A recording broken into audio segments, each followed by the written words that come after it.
Hello friends, तो इसमें हम नदी देखेंगे। झारखंड की जो प्रमुख नदियां हैं और उसका क्या क्लासिफिकेशन किया गया है। मुख्य रूप से इसे दो भागों में बांटा गया है। एक नदी जो गंगा में मिलती है और दूसरी जो दक्षिण की ओर स्वतंत्र रूप से बहती है। तो इसमें हम देखेंगे गंगा में कौन कौन सी नदी मिलती है। इसको मैप में देखते हैं, मैप के थ्रू। तो यहाँ पर हम देखेंगे सोन नदी जा रही है, पुनपुन नदी है, फल्गु नदी है, सकरी नदी है और क्यूल नदी है जो उत्तर की ओर बहती है। और ये जो गंगा नदी है इसमें जाके मिलती है। वहीं दूसरी तरफ देखेंगे कुछ नदियाँ जो स्वतंत्र बहती है और मुख्य रूप से किसी में जाके मिल जाती है या फिर स्वतंत्र रूप से बंगाल की खाड़ी में जाती है। और दक्षिण में जो नदी बह रही है तो इसमें मुख्य रूप से है स्वर्णरेखा, शंख, दक्षिणी कोयल। तो ये तो प्रमुख होगी, लेकिन अन्य छोटी छोटी बहुत सारी नदियां हैं, जैसे कांची नदी हो गया, राडो नदी हो गया, खरकई, कारो, ब्राह्मणी नदी बनती है आपकी शंख नदी और दक्षिणी कोयली नदी के मिलने से। दामोदर नदी हो गया, ब्राकर नदी है, अजय नदी, मयूराक्षी, ब्राह्मणी, बांसलोई, गुमानी, ये सभी आपको दक्षिण पूर्व की ओर या दक्षिण की ओर बहती हुई दिखेगी।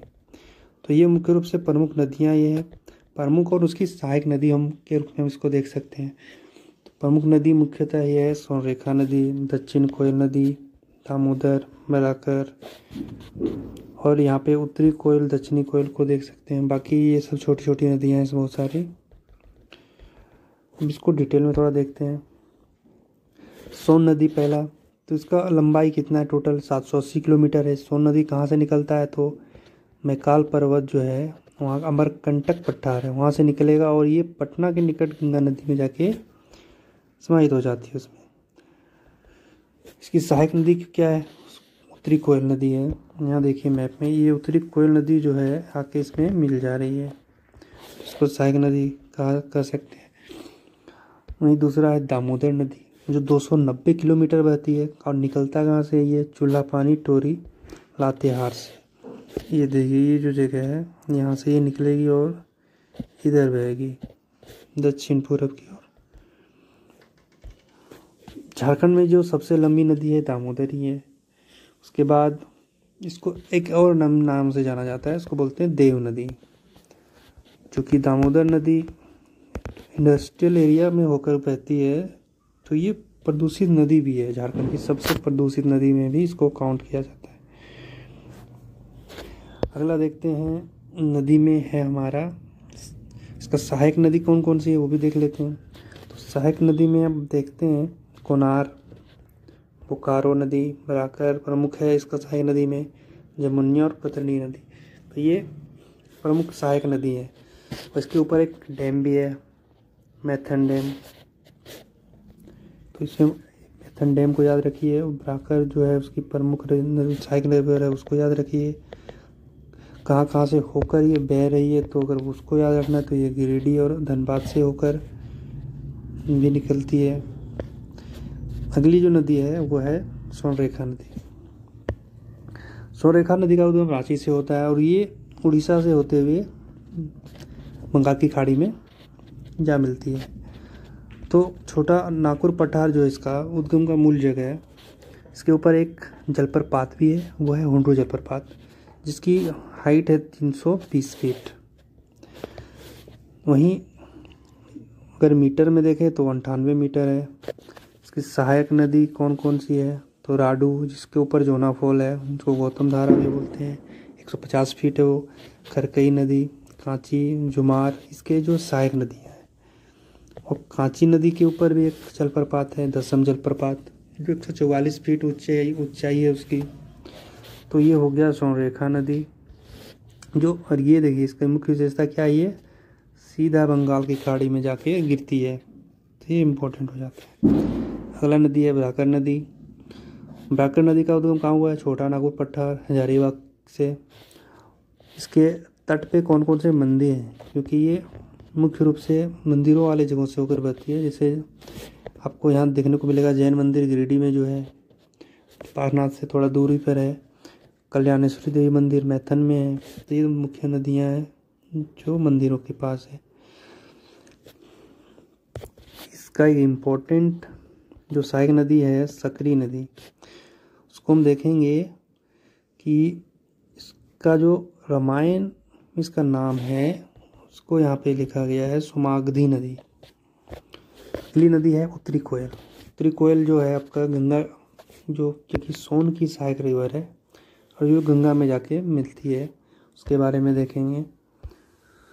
तो इसकी टोटल लंबाई है 255 किलोमीटर और ये निकलती कहाँ से है? पिस्का रांची से। एक इधर बह जाती है उत्तरी कोयल और एक दक्षिणी कोयल, इस तरह से बहती है नीचे।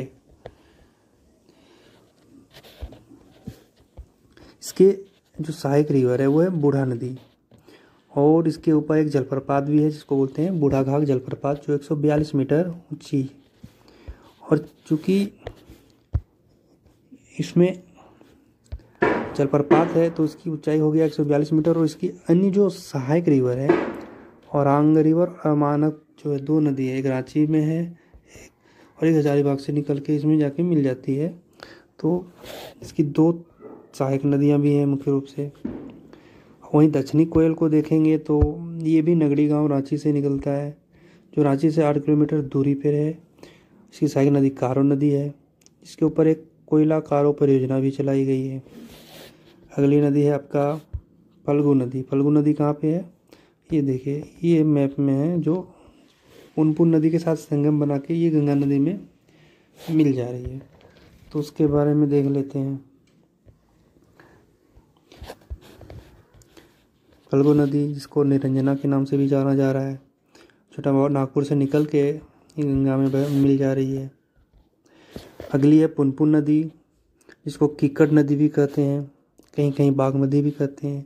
ये भी आपका कहाँ बहती है? पूरब की ओर ही बहती है, मतलब उत्तर की ओर गंगा नदी में जाके मिलती है। शंख नदी है, जिसके ऊपर एक है सदनी घाघ जलप्रपात, जो 220 फीट है और ये गुमला से उद्गम हो रहा है, इसका गुमला से। तो ये हो गया शंख नदी। शंख नदी को आप मैप में देख सकते हैं, यहाँ पे है, यहाँ से निकल रही है और ये बह रही है नीचे और आगे जाके दक्षिणी कोयल से संगम करके ब्राह्मणी नदी का निर्माण करती है। चलिए, मुख्य रिवर तो हो गए हमारे। मयूराक्षी नदी, जिसको मोर भी कहते हैं, मोर या मयूराक्षी मंदिर, ओनली रिवर फॉर बोटिंग, मतलब बोटिंग के लिए प्रमुख है क्योंकि इसकी गहराई थोड़ी अच्छी है। और इसके ऊपर जो डैम बनाया गया है, कनाडा डैम, जो कनाडा की ये सहायता से बनाई गई है, त्रिवेणी पहाड़ी देवघर में कनाडा डैम किस नदी के ऊपर है? ये मयूराक्षी नदी के ऊपर है। तो ये चीज़ याद रखेंगे। इसको मैप में हम दिखा देते हैं आपको, मयूराक्षी कहाँ पे है। ये देखिए, तो ये यहाँ देवघर हो गया, यहाँ से निकल रहा है ये मयूराक्षी रिवर के ऊपर डैम भी बनाया गया है। अगली नदी हमारी है ब्राह्मणी नदी, जो दुधवा पहाड़ी दुमका से निकल कर आगे बहती हुई नीचे की ओर बहती है, दक्षिण साइड, दक्षिण पूर्वी बोल सकते हैं। इसके सहायक रिवर कौन से हैं? घुंगरो, एरो, जिसको हेल्पिंग रिवर बोला गया है, छोटी छोटी नदियाँ हैं। उसको मैप में देखा जाए तो ब्राह्मणी नदी आपका यहाँ दिखेगा, बहुत छोटी सी है। आगे जो रिवर्स है हमारी गुमानी नदी, जो राजमहल पहाड़ी से निकल कर आगे बहती है, इसकी मेरल हेल्पिंग रिवर है गुमानी नदी। आपका गुमानी नदी यहाँ पे है। गुमानी नदी भी आपकी दक्षिण पूर्व की ओर बहती है, ये भी आपका झारखंड की एक प्रमुख रिवर है। गुमानी नदी के बाद हम देखेंगे बूढ़ा नदी है। तो बूढ़ा नदी कहाँ है? महुआ टांड, वहाँ से निकल रहा है ये, और बूढ़ा घाघ जलप्रपात इसके ऊपर मुख्य रूप से स्थित है। तो बूढ़ा नदी का, उसके बाद हम देखेंगे आगे, जैसे बूढ़ा नदी को अगर मैप में हम देखना चाहें तो ये उत्तरी कोयल की एक हेल्पिंग रिवर भी है, जो यहाँ पे आपको दिख जाएगा। और आंग नदी जो है वो भी कोयल में ही जाके मिल जा रही है ऐसे। और कनहर नदी भी सीधा जाके सोन नदी में ये मिल रही है। तो ये आपकी छोटी छोटी नदियाँ जिसको हेल्पिंग रिवर के रूप में जानते हैं। एक दो नदी, तीन नदी है। तजना नदी, जो खूंटी में अशोक सभ्यता के अवशेष यहाँ के किनारे मिले हैं, तो ये भी इम्पोर्टेंट तो नहीं है पर एक जान सकते हैं। कायना नदी है, इसमें हिरनी घाघ जलप्रपात है रांची चाईबासा मार्ग के ऊपर। गंगा नदी जो साहिबगंज से होकर बहती है, साहिबगंज में आपको यहाँ दिखेगा, ये देखिए, ये जो गंगा रिवर है साहिबगंज से निकलती है, 80 किलोमीटर टच करती है साहिबगंज को और आगे कलकत्ता में प्रवेश कर जाती है वेस्ट बंगाल में।